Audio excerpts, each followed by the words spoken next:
अपनी बातचीत शुरू करूं सर, उसके पहले एक छोटा सा मैं सवाल करना चाहता हूं। इस सवाल में बहुत आसान सा सवाल है और सभी साथियों से मैं अनुरोध करूंगा कि वो बहुत ध्यान से इस एक सवाल के एक एक शब्द को सुनेंगे और कोई भी पेन और पेपर का इस्तेमाल नहीं करेंगे, तब फिर इसका मजा आएगा। यदि आप तैयार हैं तो मैं शुरू करता हूँ। बहुत छोटा सा सवाल है, बहुत ही आसान सवाल है। बस दो चीजें ध्यान में रखिए कि सवाल पे रिपीट नहीं करूंगा और आपको पेन पेंसिल पेपर का इस्तेमाल नहीं करना है। तो यदि आप तैयार हैं तो मैं अपनी बात शुरू करता हूँ। जी सर, हम तैयार हैं। बाकी साथी आप चैट बॉक्स में यस लिख सकते हैं। नहीं ठीक है, बस आपका जी जवाब। सर। हाँ हाँ, आपका जवाब आए कोई जरूरी नहीं, बस मेरा मैसेज आप तक पहुंच जाए पर्याप्त है। एक सिटी बस से संबंधित सवाल है। एक सिटी बस स्टेशन से चलना शुरू करती है और शुरू में उसमें 7 सवारियां चढ़ती हैं, 7। और जब अगले स्टॉप पर बस पहुंचती है तो उसमें 2 सवारियां और चढ़ जाती हैं। इसके बाद बस आगे चलती है, फिर अगला जो चौराहा आता है वहां पर बस रुकती है तो उसमें 3 सवारियां चढ़ती हैं और 1 सवारी उतर जाती है। अगली बार इस बस में 2 सवारियां उतरती हैं और 3 सवारियां चढ़ जाती हैं। अगली बार जब बस रुकती है तो 4 सवारियां चढ़ जाती हैं और कोई नहीं उतरता। अगले स्टॉप पर 2 सवारियां फिर से चढ़ती हैं और 1 सवारी उतर जाती है। बस कुछ दूर चलती है आगे और अगले स्टॉप पर जब रुकती है तो 1 सवारी वहां से उतर जाती है। अगली बार जब बस रुकती है अगले स्टॉप पे तो 3 लोग चढ़ते हैं और 3 लोग उतर जाते हैं। अगले स्टॉप पर 2 सवारियां और आके बैठ जाती हैं। तो अब आप बताइए कि बस कितनी बार रुकी थी?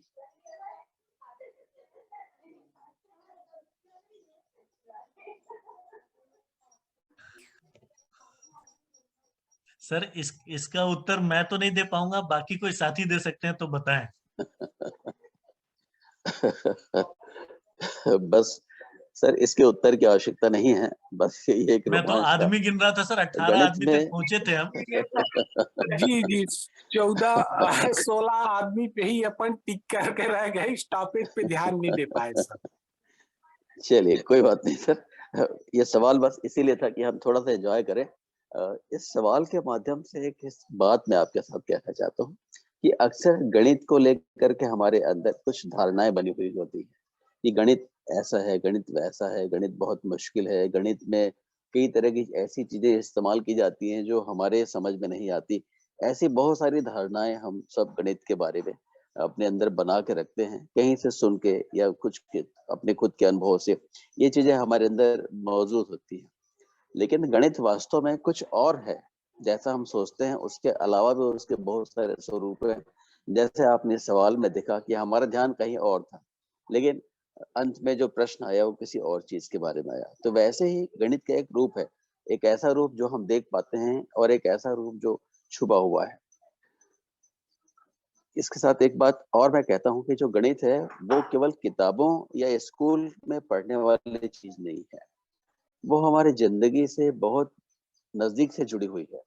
हम अपने आसपास किसी भी चीज को देखें, कोई भी चीज जो आपके आसपास है, उनमें से आप किसी को जब देखेंगे तो आपको पता चलेगा कि उसके बनने में या उसके उपयोग में गणित अपने आप शामिल है।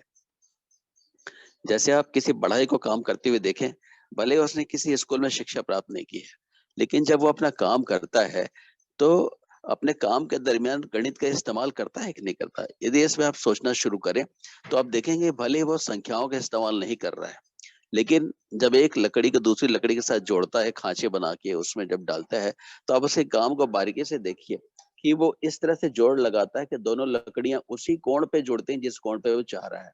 खाट बनाने के बारे में सोचिए, जब खाट बनी होती है तो उसके चारों जो पार्टियां होती हैं वो एक दूसरे के लंबवत होती हैं, और जो उनका पाया होता है वो उस पूरे तल के लंबवत होता है। इसमें कहीं पर भी आप देखेंगे कि कहीं ऊपर नीचे आड़ा तिरछा कुछ नहीं होता। उसमें जो रस्सी की बुनाई होती है, अब पता नहीं आजकल ये रस्सी की बुनाई वाली खाट दिखती है कि नहीं, लेकिन मुझे याद है कि जब हम गाँव में बचपन में रहते थे, तो वहाँ जो खाट हुआ करती थी वो रस्सी की बुनाई होती थी। उसमें इतनी कलात्मकता होती थी उस ज़माने में कि बहुत आश्चर्य होता था। पता नहीं वो कला विलुप्त हो गई कि आज ज़िंदा है कि नहीं, मुझे पता नहीं। तो ये तमाम सारी चीज़ें, इसमें आप देखेंगे गणित किसी न किसी तरह से शामिल है। आप किसी चित्रकार के बारे में सोचिए, जब वो चित्र बनाता है, तो एक चित्रकार के और हमारे बनाए हुए चित्र में क्या फ़र्क होता है? हम भी हाथ, पाँव, चेहरा, नाक, कान, मुँह सब बना सकते हैं। लेकिन जब एक चित्रकार उस काम को करता है, तो उसका एक अंदाज़ अलग होता है। तो आप देखेंगे कि वो जो जिस अनुपात का इस्तेमाल करता है, चेहरे में कौन-सी चीज़ कहाँ होनी चाहिए। एक आँख को जब बनाया तो दूसरी आँख में वैसी सिमेट्री होनी चाहिए। नाक की जगह कहाँ होनी चाहिए, होंठ कहाँ बनने चाहिए। तो ये तमाम चीज़ों में जिस अनुपात का उपयोग करता है, तो एक गणित उसके अंदर काम कर रहा होता है। तो वो जो ब्यूटी है किसी चित्र की, वो तभी संभव है जब उसके अंदर गणित का एहसास हो, गणित की संकल्पनाओं का इस्तेमाल करता हो। तो इन सारे उदाहरणों में के माध्यम से मैं आपसे ये बताना चाहता हूँ कि गणित केवल वही नहीं है जो हम किताबों में देखते, सुनते, पढ़ते हैं। एक छोटा-सा एग्ज़ाम्पल मैं देख आपके सामने रखना चाहता हूँ।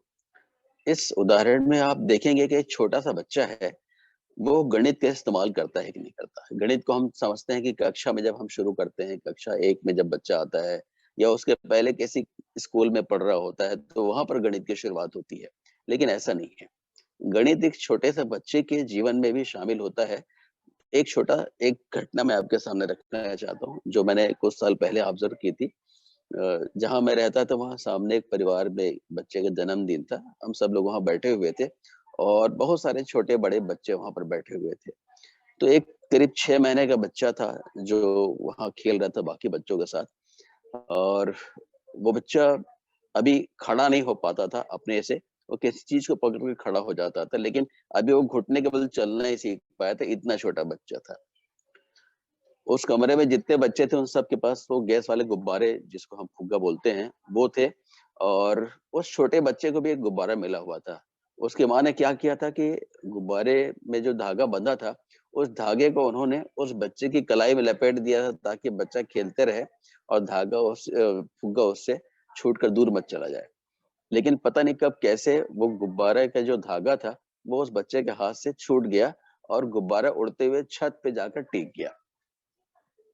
पंखा चल रहा था और पंखा के चलने के कारण गुब्बारा दीवार के किनारे एक जगह पर जाके छत से चिपका अटक गया। उस बच्चे को ये समझ में नहीं आया कि गुब्बारा उससे हाथ से छूट गया है। उसकी ये कोशिश थी कि गुब्बारे को फिर से पालूं, तो उसने देखा उसका जो धागा लटक रहा है दीवार के किनारे-किनारे, तो उसको अगर पकड़ ले वो तो शायद गुब्बारा उसके हाथ में आ जाए। तो बच्चा घुटने के बल चलकर दीवार में ठीक उसी जगह पर गया जिसकी जहाँ पर धागा लटक रहा था। माने बच्चे की जो पोज़ीशन थी वो ठीक धागे के नीचे थी। अब आप देखिए यहाँ पर जो बात मुझे आश्चर्य में डाल रही थी वो ये थी कि बच्चा चाहता तो उस धागे से 1 फीट दाएँ या बाएँ जा सकता था। लेकिन वो ठीक वहाँ पर पहुँचा जहाँ पर धागा लटक रहा था, ठीक उसके नीचे की जगह पर। उसके बाद दीवार को पकड़ कर वो खड़ा हुआ और खड़ा होकर अपने एड़े को उठाकर धागे को पकड़ने की कोशिश करने लगा। लेकिन धागे की जो ऊँचाई थी उसके हाथ से काफ़ी ऊपर थी और वो समझ गया कि ये धागा मेरे हाथ में आने वाला नहीं है। तो वापस बैठ गया बच्चा और इधर-उधर ताकने लगा। उसको ये बात समझ में आ रही थी कि गुब्बारा मेरे हाथ में नहीं आएगा। तो वो थोड़ा कमरे के अंदर की तरफ आया और एक दूसरे बच्चे के हाथ में जो गुब्बारा था उसको छीनने की कोशिश करने लगा। लेकिन वो बच्चा थोड़ा इससे बड़ा था, वो उसको छीनने नहीं दिया। तो बच्चे को दूसरी बात समझ में आई कि ये गुब्बारा मुझे नहीं मिलेगा जो दूसरे बच्चे के हाथ में है। फिर उसने अपना ध्यान उस गुब्बारे की तरफ डाला जो उसके हाथ से छूट के छत से चिपका हुआ था, और फिर उसने कोशिश की, लेकिन इस बार उसकी कोशिश थोड़ी अलग थी। उस कमरे में प्लास्टिक का एक स्टूल रखा हुआ था। स्टूल समझ रहे होंगे आप? कुर्सी जैसी एक चीज़ जिसमें टिकने के लिए पीछे की पुष्ट नहीं होती। तो वो उसको ढकेल कर उस जगह पर ले गया जहां पर वो खड़ा होकर गुब्बारे के धागे को पकड़ने की कोशिश कर रहा था। अब आप देखिए कि बच्चे के पास ये सेंस है कि जब अगर धागे तक मेरा हाथ नहीं पहुंचता है, लेकिन कोई ऐसी चीज हो जो कुछ ऊंची हो और मैं उस पर चढ़ जाऊं तो धागे को पकड़ सकता हूँ। ये देखिए उस छोटे से बच्चे के अंदर चल रहा होगा। ऐसा सारी चीजें मैं देख रहा था। तो बच्चा ठीक उस धागे के नीचे उस स्टूल को जाके रखा और उसमें चढ़ने की कोशिश करने लगा। तो ये एक छोटी सी घटना थी, मुझे सोचने पे मजबूर करती है। अभी मैं जब उसके बारे में सोचता हूँ तो मुझे बहुत आश्चर्य होता है कि उस 6 महीने के बच्चे के अंदर भी गणित का सेंस था। तो गणित केवल संख्याएं नहीं है, गणित में ये तमाम सारी चीजें शामिल होती है जिसके उदाहरण मैंने आपके सामने रखे। उस बच्चे में ये सेंस था कि धागे की ऊंचाई या धागे जहां तक धागे लटक रहा है उसके ठीक नीचे जाने पर वो उसके सबसे पास की दूरी पे होगा, धागे से सबसे नजदीक पहुंच सकता है। दूसरी बात, जब उसकी लंबाई कम पड़ रही थी तो उसके अंदर एहसास ये भी था कि अगर किसी चीज को मैं वहां रख दूं, उसके ऊपर चढ़ जाऊं तो शायद मेरी जो ऊंचाई है, कुर्सी की ऊंचाई दोनों मिलाकर धागे की ऊंचाई के बराबर हो जाएगी। आगे चल के ज्योमेट्री में एक प्रमेय आप लोगों ने शायद पढ़ा होगा कि किसी प्लेन में कोई बिंदु है तो वहां से नीचे किसी लाइन पर हम एक लंब डालें तो वो सबसे शॉर्टेस्ट डिस्टेंस होती है, सबसे न्यूनतम दूरी होती है। तो एक थ्योरम के रूप में गणित में हम इस चीज को बहुत बाद में पढ़ते हैं, लेकिन वो जो गणित का एहसास है, वो जो सिद्धांत है, उस 6 महीने के बच्चे के अंदर अभी भी विद्यमान है। तो ये जो उदाहरण था मुझे सोचने पे मजबूर करता है कि एक छोटा सा बच्चा भी जो औपचारिक रूप में जिसके पास भाषा भी नहीं है, अभी उसके पास उसके शब्द भंडार में पता नहीं कितने शब्द होंगे, लेकिन उसके पास सोचने के लिए भाषा जैसी जो शक्तिशाली चीज है, जिसके माध्यम से हम विचार करते हैं, सोचते हैं, ये अपने विचार को दूसरों को बता पाते हैं, वो अभी उस बच्चे के पास नहीं है। लेकिन फिर भी वो बच्चा गणितीय सिद्धांतों के समझ रखता हुआ दिखाई पड़ता है। तो अगर ये जो चीज हमारे सामने आ रही है तो दो प्रकार की बातें आ रही है। एक तो गणित हमारे जीवन में चारों तरफ मौजूद है, किसी भी चीज को आप उठा के देखिए, आप उसके बनने में, उसके उपयोग में कहीं ना कहीं पर गणित का उपयोग देखेंगे। जैसे मैंने आपके सामने बढ़ाई के चित्रकार का उदाहरण रखा, आप घर में भी देख सकते हैं। जो बहनें और माताएं घर में खाना बनाती हैं, क्या वो गणित का इस्तेमाल करती हैं? आप देखेंगे जब हम चाय बना रहे होते हैं तो चाय में कितने लोग के लिए चाय बननी है, उसमें कितना पानी होगा, कितना दूध होगा और कितनी शक्कर डलेगी, कितनी चाय पत्ती डालेगी और कितनी देर तक उसको बॉयल करना है। इन सब में कहीं न कहीं पर गणित शामिल है। हर एक एक अनुपात शामिल है। कितनी देर उसकी कुकिंग होगी, कितनी देर आपको पकाना है, उसकी एक टाइमिंग होगी। आप कहीं पर भी इसमें कम ज़्यादा करेंगे तो मुश्किल हो जाएगी। वही गृहिणी अगर घर में कुछ मेहमान आ जाते हैं और जब वो उसमें अतिरिक्त अनाज बनाती है, खाना बनाती है, चावल या रोटी बनाती है, तब उसको अंदाज होता है कि इतने सारे लोग के लिए इतना खाना पर्याप्त होगा और सब्जी में इतनी नमक, इतनी हल्दी, इतने दूसरे मसाले डलेंगे। तो तमाम सारी चीजें जो कुछ भी घट रही हैं घर में, वहां पर भी गणित शामिल है। तो फिर क्या वजह है कि गणित जब इतना हमारे अंदर घुला मिला है, हमारे चारों तरफ है और एक बचपन से हम उसको इस्तेमाल करते हैं, उसको समझते हैं, स्कूल में आने के बाद वही गणित कठिन क्यों लगने लगता है? वो क्या चीज है जो हमको गणित से दूर भगाने लगती है, हमारे अंदर भय पैदा करती है? क्योंकि ये तमाम सारी चीजें अगर हमारी जिंदगी में पहले से शामिल हैं, हम उससे बहुत फेमिलियर हैं, उससे बहुत परिचित हैं, तो क्या हो जाता है स्कूल में आने के बाद? क्यों वो गणित हमको डराने लगता है? क्यों गणित से जुड़ा हुआ व्यक्ति हमको भयानक लगने लगता है? ये बड़ा अजीब सा सवाल आता है। तो इसके पीछे कुछ निश्चित कारण है। पहली चीज जो मैं आपके सामने रखने जा रहा हूँ वो ये है कि जो हमारे स्कूल का गणित है उसमें हम संख्याओं को शामिल कर लेते हैं। संख्याएं क्या हैं? संख्या किसी भी परिमाण को, किसी मात्रा को कुछ एक विशेष ढंग से प्रदर्शित करने का एक शक्तिशाली माध्यम है, जो हमको अपनी बात को कहने में बहुत आसान बना देता है। तो ये जो संख्या नाम की चीज है, जिसको आप 5, 7, 12, 115, 2007 इस तरह के नामों से पुकारते हैं, वो आखिर है क्या चीज? और इन संख्याओं के इर्द गिर्द हमारा जो गणित है वो जाके परिवर्तित हो जाता है। तो संख्याएं क्या हैं और इसकी ज़रूरत क्या है? इन 2 चीज़ों पे हम थोड़ा-सा गौर करना चाहेंगे। फिर हम बात करेंगे कि जो चीज़ें हैं वो हमारे अंदर डर क्यों पैदा करती हैं, हम डरने क्यों लगते हैं इन चीज़ों से? इसके बारे में फिर हम धीरे से बात करेंगे। तो देखिए, संख्या क्या चीज़ है, इसके बारे में बात करने के पहले मैं आपको एक छोटा सा एग्ज़ाम्पल देना चाहता हूँ कि कोई चीज़ें उसको व्यक्त करने का माध्यम नहीं होने पर कितनी मुश्किल हो जाती है। जब मैं तीसरी चौथी कक्षा में पढ़ता था, तो हमारे गुरुजी कोई एक ख़ास तरह के इत्र लगा के आया करते थे और वो जो कक्षा थी मेरी, वो मेरा जो अनुभव था, वो इत्र के साथ एसोसिएट हो गया, जुड़ गया। मतलब जब कभी भी मुझे वो खुशबू आती थी, मुझे उस अपने गुरुजी की याद आती थी। लेकिन मैं जान नहीं पाया कि वो खुशबू कैसी थी। अगर मैं आपको बताना चाहूँ कि वैसी खुशबू फिर से मैं पाना चाहता हूँ या उस खुशबू को आपको बताना चाहता हूँ, तो मैं आपको नहीं बता पाऊँगा, क्योंकि मैं जानता नहीं था कि वो किस चीज़ की खुशबू है। उसका एहसास मेरे अंदर अभी भी है, लेकिन मैं आपको व्यक्त नहीं कर पा रहा हूँ। तो ये एक चीज़ जो मेरे पास पहले से मौजूद थी, जो मेरे अनुभव में पहले आ चुकी थी, लेकिन मैं उसको आप तक नहीं पहुँचा पा रहा हूँ।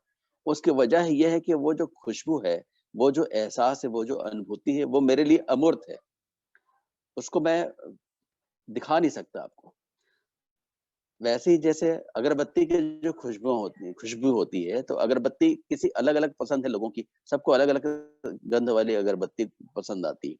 लेकिन अगर आपको कोई खास खुशबू पसंद पसंद है और मुझे आप बताना चाहते हैं मुझे ये वाली खुशबू पसंद है, तो आप मुझे बता सकते हैं क्या? आप तब बता सकते हैं जब आप उस खुशबू का नाम जानते होंगे और आपके बताने के बाद मैं उसका एहसास शायद नहीं कर पाऊँ अगर मैं उस खुशबू को, उस नाम की खुशबू को नहीं जानता हूँगा। मैं केवल नाम से जानूँगा कि आप गुलाब की खुशबू बता रहे हैं, ये केवड़े की खुशबू बता रहे हैं, केवल नाम सुन सकता हूँ। लेकिन मैं तब तक नहीं जान सकता जब तक उस खुशबू को मैंने महसूस नहीं किया हो। एक और उदाहरण आपके सामने रखता हूँ मैं। आपसे अगर मैं पूछूँ कि गुड़ का स्वाद कैसा है? तो आप कहेंगे हाँ, गुड़ तो मीठा है। फिर मैं आपसे पूछूं कि शहद का स्वाद कैसा है, तो आप कहेंगे शहद भी मीठा है। अब आप बताइए, क्या गुड़ वैसे ही मीठा है जैसा शहद मीठा है? आपने अगर दोनों को टेस्ट किया तो आप बताएंगे गुड़ की मिठास अलग है, शहद की मिठास अलग है और दूसरी भी जितनी सारी मिठाइयाँ उन सब में कुछ ना कुछ फर्क है। आप मुंह में रख के बता देते हैं कि अमुक चीज का स्वाद है। लेकिन अब अगर आप किसी और व्यक्ति को बताना चाहें कि शहद इस तरह का मीठा है या गुड़ इस तरह का मीठा है, तो कैसे बता पाएंगे आप? आप उसको समझा नहीं सकते। आप उसको बोल कर नहीं बता सकते कि गुड़ की मिठास कैसी है और शहद की मिठास कैसी है। तो फिर सॉल्यूशन क्या है? सॉल्यूशन ये है, हल ये है कि जिस व्यक्ति को आप बताना चाहते हैं, उसको भी गुड़ के स्वाद का एहसास हो, उसको भी शहद के स्वाद का एहसास हो, तब फिर आप बताएँगे कि अच्छा, ये गुड़ का स्वाद है, तब वो कल्पना कर पाएगा, हाँ, गुड़ का स्वाद ऐसा होता है, शहद का स्वाद ऐसा होता है। ठीक यही बात संख्या के साथ भी लागू होती है। जो संख्या है, वो भी उसी तरह से अमूर्त है जैसे खुशबू और मिठास का जो स्वाद है। जितना अमूर्त ये है, उतनी अमूर्त संख्या है। तो फिर संख्या गुण जैसे मिठास जो है एक गुण है, शक्कर, गुड़ या शहद का। खुशबू एक गुण है फूल का, अगरबत्ती का या इत्र का। वैसे ही संख्या क्या चीज़ है? संख्या एक एहसास है, जब किसी वस्तु के समूह को हम देखते हैं, तो उस समूह को देखकर हमारे अंदर एक बोध पैदा होता है, एक अनुभूति पैदा होती है, कितने का और कितनी ही चीज़ें। तो ये जो कितने का जो बोध है, वही संख्या है। और जैसे मिठास एक चीज़ है, गुण है, जैसी खुशबू एक गुण है, वैसे ही संख्या भी एक गुण है, किसी वस्तु का, किसी समूह का। तो जैसी अनुभूति उस किसी समूह को देखकर आपको हुई, वैसी अनुभूति आप किसी और को कराना चाहते हैं, तो ये अनुभूति तभी उस व्यक्ति को हो पाएगी, जब उसने उस समूह को अनुभव किया हो, उस तरह के समूह को देखा हो। तो ये जो एहसास का आदान-प्रदान कर रहा है, अनुभूतियों का आदान-प्रदान कर रहा है, ये तब संभव होगा जब हम सारे लोग जो इसके बारे में बात कर रहे हैं, उन सब ने भी उस अनुभूति को पहचाना हो और सबने उनका एक कॉमन नाम रखा हो। माने एक ऐसा नाम जो मेरे अंदर भी उस एहसास को पैदा करता है, जो आपके अंदर या दूसरे या तीसरे या चौथे किसी व्यक्ति के अंदर करता है। तो किसी संख्या या समूह को देखकर हमारे अंदर जो बोध पैदा होता है, हमारे अंदर जो अनुभूति पैदा होती है, उसको हम एक नाम देते हैं। जैसे 5 एक नाम मैंने दिया, तो 5 का जो गुण है, वो किसी खास तरह के समूह से मैंने सीखा है कि जब समूह में इतनी चीज़ें होंगी तब मैं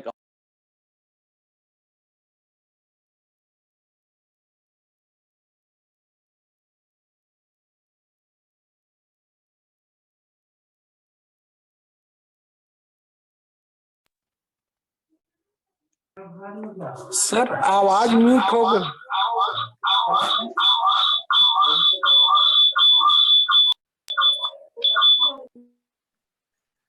हेलो।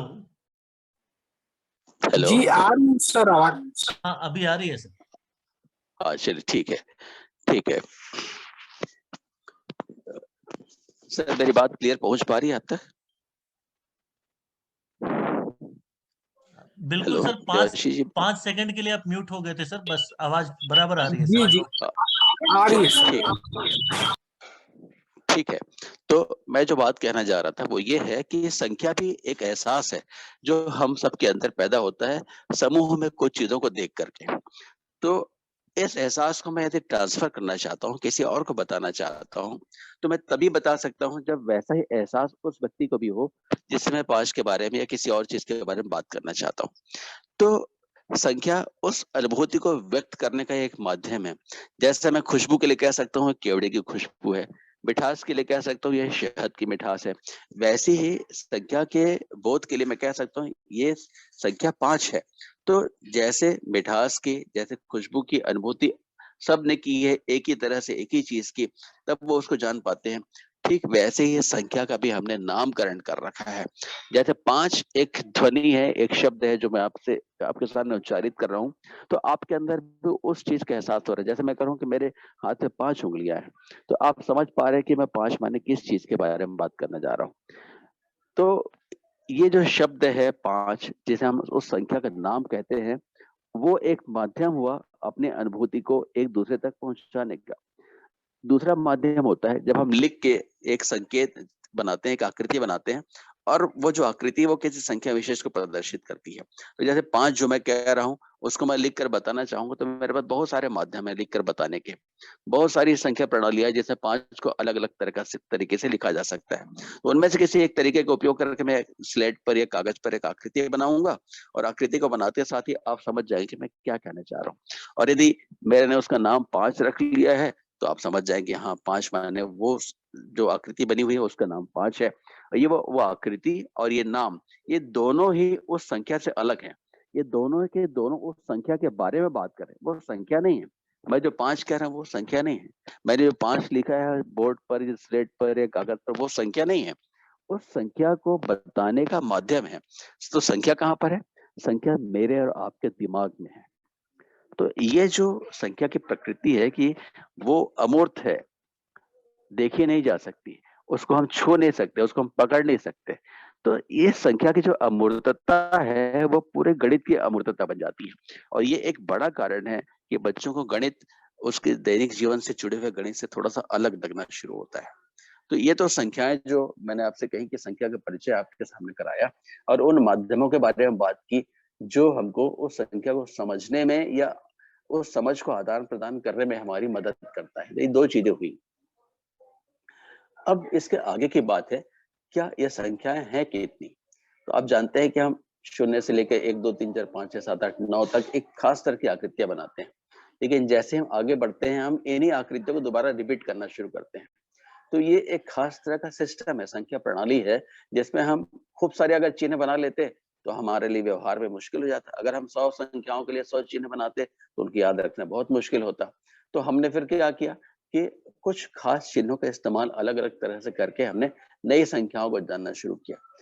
मुझे एक बात याद आती है, शिक्षक साथी ने मुझसे सवाल पूछा था कि हम अपने पुराने ग्रंथों को जब पढ़ते हैं तो उसमें जिक्र आता है कि 18 अक्षौहिणी सेना थी। जब श्री कृष्ण ने अर्जुन को कहा कि मेरे पास 18 अक्षौहिणी सेना है, तो वो सेना ले लो या फिर तुम मुझे ले लो। तो ये संख्याएं जो थी उस काल में, जिस काल में महाभारत ग्रंथ की रचना हुई थी, उस काल में संख्याएं मौजूद थी। लेकिन शून्य का आविष्कार तो बाद में हुआ, तो लिखी कैसे जाती थी? तो देखिए, जैसे मैंने आपसे कहा कि संख्याओं को बोलना अलग है, संख्याओं को लिखना अलग है। संख्याओं को लिखने की बहुत सारी परिपाटियां दुनिया भर में प्रचलित हुई। लेकिन जब अभी है जिस परिपाटी का, जिस तरीके का हम उपयोग करते हैं, जो दाशियों प्रणाली के नाम से जानी जाती है, वो संख्या काफी बाद में विकसित हुई। लेकिन बोलने में ये दाशियों प्रणाली पहले से मौजूद थी। संख्याओं को या समूह की चीजों को गिनने की जो प्रकृति, जो गिनने का जो ढंग है, वो भी पहले से मौजूद था। लोगों को गिनना आता था, बड़े समूह को भी गिन सकते थे। उस गिनने में क्या खास बात थी वो आपके सामने मैं रखने जा रहा हूँ कि जैसे आप सब ग्रामीण परिवेश से किसी न किसी तरह से जुड़े हुए हैं। मैं जिस क्षेत्र में पल के बड़ा हुआ वहां पर जो ग्रामीण क्षेत्र है वहां पर 20 वाली इकाइयों की एक संख्या प्रणाली चलती है। जब खेत में धान बोने की बात आती है तो मैंने बचपन में लोगों को बोलते सुना कि 4 खंडी धान बोना है।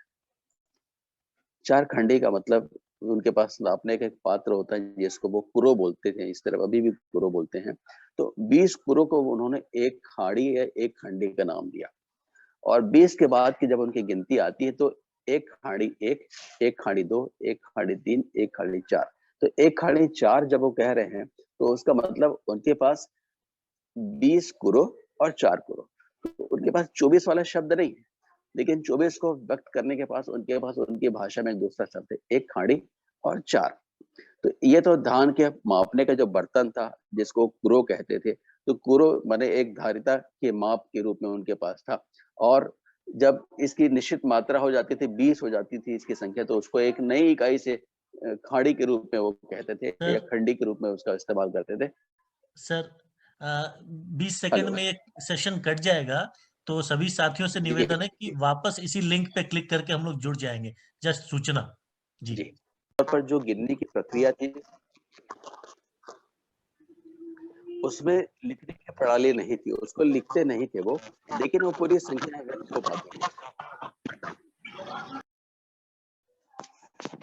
देवाशीष जी मेरी आवाज आ रही है? जी सर, बिल्कुल आ रही जी है। आ आप रही है। ठीक, ठीक है। तो मैं ये कहना चाह रहा था कि संख्याओं को लिखना अलग बात है और संख्याओं को बोलना अलग बात है, गिनना इसके पहले की चीज है। तो गिनने के लिए हमारे पास संख्याओं का नाम होना चाहिए, लिखने के लिए हमारे पास उसकी स्क्रिप्ट या लिखावट होनी चाहिए। तो दोनों अलग अलग तरीके हैं गिनती को गिनने के या व्यक्त करने के, लेकिन उन सब के पहले वो चीज जरूरी है जो गिनी जा सके, जिसको गिनना है वो पहले मौजूद ये आवश्यक है। तो गांव में ये प्रणाली जो मैंने नापने के बर्तन के तौर पे आपके सामने रखी, उसके अलावा वो 20 की इकाई का और उपयोग करते थे जब वो चीजों को गिनते थे। तो वहां पर वो शब्द प्रयोग करते थे कोरी, कई लोग उसको कोड़ी बोलते हैं, कोड़ी या कोरी। तो ये कोरी जो है वो 20 की गिनती का उपयोग करते थे। तो जो लोग अपना काम करते थे उनको 20 तक की गिनती आती और वो 20 तक की गिनती का उपयोग करके आगे जितना चाहें उतनी दूर तक गिनने का काम कर सकते थे। जैसे मान लीजिए उनको 27 गिनना है, तो 20 तक गिन के उस ढेर को अलग कर देते थे, वो उनकी संख्या कहलाती थी एक कोरी। और उसके बाद 1 2 3 4 5 6 7। तो इस तरह से उन्होंने 27 को व्यक्त किया, एक कोरी और 7। और यदि यदि उनको 19 गिनना है या 18 गिनना है तो वो जान जाते हैं कि एक कोरी में और अभी 2 चीजें शामिल होंगी तब एक कोरी हो पाएगा। तो अगर उनके पास 18 शब्द नहीं है तो वो बोलते थे 2 कम 1 कोरी। तो 18 शब्द उनके पास भले ही ना हो, लेकिन 18 की गिनती को वो बता सकते थे कि एक कोरी में 2 कम है। 15 माने 5 कम 1 कोरी, ये उनकी लैंग्वेज थी। 5 कम 1 कोरी माने 15। 5 और 1 कोरी, उसके लिए शब्द था उनके 5 अगर 1 कोरी, माने 1 कोरी से 5 अतिरिक्त है, 1 कोरी से 5 ज्यादा है। जिसको मैं और आप 25 कहते हैं, उसको वो कहते थे 5 अगर 1 कोरी, माने 1 कोरी और 5। तो इस तरह से आप देखिए कि जो संख्या प्रणाली थी वो एक खास तरह की चीज का उपयोग करती थी कि जहां तक गिनती आती है उसको एक इकाई बना लो, एक नई इकाई बना लो और उसके आगे फिर से उसी गिनती का इस्तेमाल करना शुरू कर दो। तो ये 20 पर आधारित गिनने की प्रणाली थी जो पता नहीं किस जमाने से हिंदुस्तान में प्रचलित थी। दुनिया के अलग अलग हिस्सों में अलग अलग तरह से गिनने की प्रणालियां मौजूद थी। हम ये नहीं कह सकते कि लोगों को गिनना नहीं आता था, सबके पास गिनती के शब्द थे, गिनती के तरीके थे। उनके पास भी 1 2 3 4 5 के लिए उनके अपने नाम थे।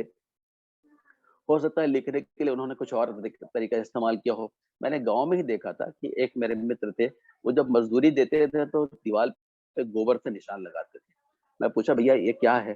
तो बताता था कि उन्होंने बताया कि ये जितने बार मैं उसको पैसा देता हूँ या धान देता हूँ, जितना देता हूँ उसको उसमें नोट कर लेता हूँ।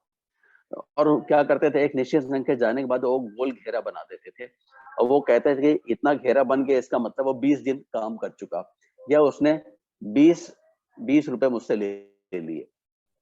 तो उन्होंने लिखने को संकेत, खड़े संकेतों या वृत्ताकार संकेतों या अलग-अलग संकेतों का इस्तेमाल करके उन्होंने गिनती के लिखने का तरीका भी ढूँढ के रख दिया था, वो उसका इस्तेमाल करते थे।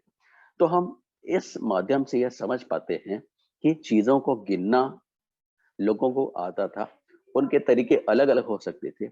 गिनकर बताने के लिए संख्याओं के नाम उनके पास अलग-अलग हो सकते थे और उसको लिखने के तरीके उनके पास अलग हो सकते थे। लेकिन एक जो बहुत महत्वपूर्ण बात सामने आती है वो ये कि एक खास सीमा तक गिनने के बाद उसको एक नए संकेत, एक नई इकाई के साथ प्रदर्शित करना और उसका फिर से उसी गिनती का उपयोग करना। ये एक बड़ी ही महत्वपूर्ण बात थी। इसी का उपयोग हम आज दार्शनिक प्रणाली में करते हैं। हम दार्शनिक प्रणाली में 20 तक गिनने नहीं जाते। हम 10 तक गिनते हैं और उसके बाद फिर से उसी गिनती का इस्तेमाल करते हैं। जिसको आप 11 बोलते हैं या 11 बोलते हैं, वो क्या होता है? 10 और 1 एकादश, संस्कृत में उसको हम एकादश कहते हैं। 1 और 10 द्वादश, 2 और 10 त्रयोदश, 3 और 10 अंग्रेजी में हम बोलते हैं 14 4 और 10 4 और 10 14 5 और 10 15 पंचदश 15। तो ये आप देख रहे हैं कि 10 और 5 10 और 6 10 और 7 10 और 8 10 और 9, तो 10 को हमने आधार बनाया। फिर 20 बन गया, विंशति माने 20 के लिए संस्कृत में शब्द है विंश और एक विंश बाद में बोलते बोलते 21 बन गया है। 22 वो जो शब्द है वो 2 के लिए प्रयुक्त होता है, तो 22 2 और विंश त्रयोविंश 3 और 20। तो आप देख रहे हैं कि जो हमारी बड़ी इकाई बन गई उसके बाद फिर हम 1 2 3 4 5 इस तरह से गिनते चले जाते हैं और यही बात लिखने में भी आई। जब हम संख्याओं के बनने की बात करेंगे तब आप देखेंगे कितना चमत्कारिक ढंग से हमने संख्याओं को लिखना सीखा और यहीं पर बात आती है कि दुनिया को गिनती बनाने में इतना लंबा समय क्यों लग गया। तो उसका एक बहुत बड़ा कारण था कि हमारे पास हमने संख्या प्रणाली में शून्य के इस्तेमाल काफी देर से शुरू किया और शून्य जब तक नहीं था तब तक लिखना हमारे लिए एक मुश्किल चीज हुआ करती थी। तो ये शून्य क्या है, कहाँ से आए, इसके बारे में हम अगली इसी मीटिंग में बात करेंगे। तो मैं आपसे जब बात कर रहा था कि जो गणित, स्कूल का गणित है, हमारी किताबों का गणित है, वो जिंदगी के गणित से अलग क्यों हो जाता है और डरावना क्यों बन जाता है। तो इस सिलसिले में मैंने आपसे संख्याओं की बात की। तो संख्याएं क्या हैं, थोड़ा सा अपनी तरफ से मैंने आपके सामने बात रखने की कोशिश की। संख्याओं का स्वरूप क्या है? संख्याएं वास्तव में हमारे दिमाग में होती हैं। चीजों को देखकर जो हमारे अंदर पैदा होता है एहसास, वो संख्या है। उस एहसास को आप तक पहुंचाने के लिए मेरे पास 2 तरह के माध्यम हो सकते हैं, या तो मैं बोल कर बताऊं या लिख कर बताऊं। लेकिन मेरे बताने को आप तभी समझ पाएंगे जब आप उस एहसास से और संख्या या संकेत प्रणाली से आप भी परिचित होंगे। मेरी और आपकी जो संकेत प्रणाली है वो जब समान होगी तब मैं अपनी बात आप तक कम्युनिकेट कर पाऊंगा, पहुंचा पाऊंगा। ये कुछ जरूरी चीजें हैं। एक बच्चा जब स्कूल में काम करना शुरू करता है तो उसके सामने यही दिक्कतें आती है। हमको लगता है जो मैं जानता हूँ वो उसको वो भी जानता है और हम बड़ी धड़ाके से अपनी बात कहते चले जाते हैं। अब वो समझ नहीं पाता कि आप क्या कह रहे हैं। यहीं से शुरू होती है गणित की मुश्किल। हमारे अंदर ये अनुभूति होती है कि मैं समझ रहा हूँ, सब लोग समझ रहे हैं, तो वो बच्चा भी समझ रहा हो।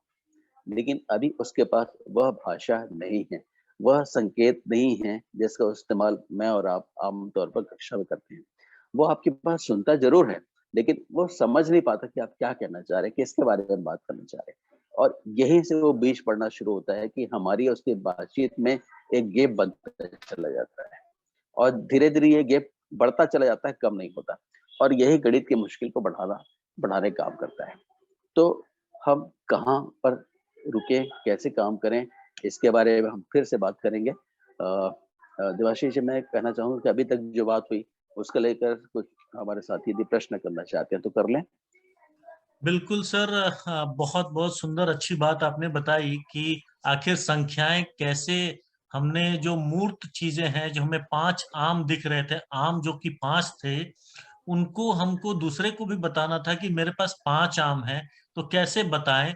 वो बोलने के लिए हमने 5 को खोजा और वो लिख के बताने के लिए 5 का चिन्ह बनाया। और चूंकि बच्चों के सामने हम इस तरह से जोड़ नहीं देते हैं, उनको मूर्त और अमूर्त का जो समुच्चय है, जिस तरह से समन्वय होना चाहिए, उसको हम प्रेम पूर्वक स्थापित नहीं करते हैं। तो इस तरह बच्चा कहीं न कहीं एक उसमें गैप रहता है जो आगे चल के बड़ा होता है और वह गणित में कठिनाई महसूस करता है। तो बहुत सरलता से आपने बताया कि कैसे बैलून के गुब्बारे के धागे के नीचे जाके बच्चा खड़ा होता है कि वो सबसे निकट लगता है और दिखता है कि उसको कि यहाँ भी कुछ अंतर रह गया, तो वो एक स्टूल लगाने की कोशिश करता है और दूरी को कम करता है, तो वो नजदीक पहुंचने का प्रयास करता है। तो वहां वो ज्यामिति के बहुत सारे सिद्धांतों का उपयोग कर रहा होता है। तो इस तरह से चित्रित रूप से और मूर्त रूप से जब हम गणित की कल्पना अपने आसपास करेंगे और बच्चों को भी हम खुद जब सोचना शुरू करेंगे, तब हम बच्चों को उदाहरणों में अपनी कक्षा में उनके सामने विषय जोड़ेंगे। और जैसे जैसे हम इसको जोड़ते चले जाएंगे, डेफिनेटली बच्चा और गंभीरता से और आत्मसात करके उस चीज को समझेगा और आगे बढ़ेगा, और शायद उसके लिए गणित रोचक होता चलेगा। इसी बीच में मैं सभी साथी से निवेदन करूंगा कि आपको गणित की चुनौती को लेके कोई भी सवाल हो तो एक सवाल सर से जरूर पूछिए। कोई भी साथी जिनको भी मन में कोई सवाल हो, आपको भी गणित में कुछ कठिन लगता हो, कोई सामान्य सवाल हो, तो आज पूछ लें। आज पहली बार सर हमसे जुड़े हैं और हमें सतत इनका मार्गदर्शन मिलेगा, तो आप हिचके नहीं। आपके गुरु, गुरु, हमारे मार्गदर्शक हमारे बीच में है। कोई प्रश्न हो तो पूछें।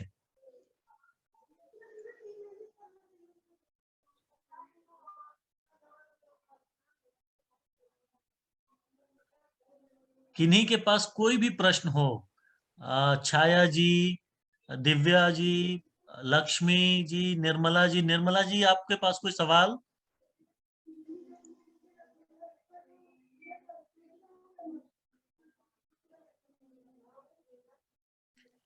आपके एक पुराने सर शिष्य और जशपुर के प्रसिद्ध शिक्षक और प्रशिक्षक संजय दास सर भी इसमें जुड़े हुए हैं। हाँ सर जी, प्रणाम सर। हाँ, श्रीवास्तव सर जी को मेरा सादर नमन, अभिनंदन सर को, पैर छू के प्रणाम सर। बहुत दिनों बाद सर आपसे मुलाकात हुई, बहुत अच्छा लगा सर। मैं थोड़ा सा लेट हो गया जुड़ने में, कुछ घर में कार्यक्रम चला था सर, लेकिन जब भी मैं आपको सुनता हूँ सर, लगता है कि फिर से मैं आपका प्रशिक्षण ज्वाइन कर लिया हूँ। और आपने जो हमें सिखाए थे बहुत पहले, उसे हम विस्तार तो कर ही रहे हैं विभिन्न कार्यक्रम के माध्यम से, और लगातार आपकी सिखाई हुई बातों से हम अपने जिले को और जितना सामर्थ्य हो सकता है हम प्रसारित करते हैं। तो सर बहुत अच्छा लगा, आप इसी प्रकार से सर से जुड़ते रहें, तो हमें हमारे ज्ञान में और भी वृद्धि होगी, और इसी प्रकार से हम सतत रूप से आगे बढ़ते रहेंगे। धन्यवाद सर। प्रश्न तो कुछ भी नहीं है सर हमारे लिए। आने वाले समय में फिर से जब शुरू से जुड़ूंगा तो मुझे लगता है कि जो जमीनी स्तर पर पढ़ा रहे हैं जो शिक्षक, वो उनके साथ समस्याएं ज्यादा आती है, तो वो सवाल पूछे तो और भी ज्यादा बेहतर रहेगा सर। बिल्कुल बिल्कुल, धन्यवाद संजय सर। किसी भी साथी के पास कोई सवाल आज के विषय पर?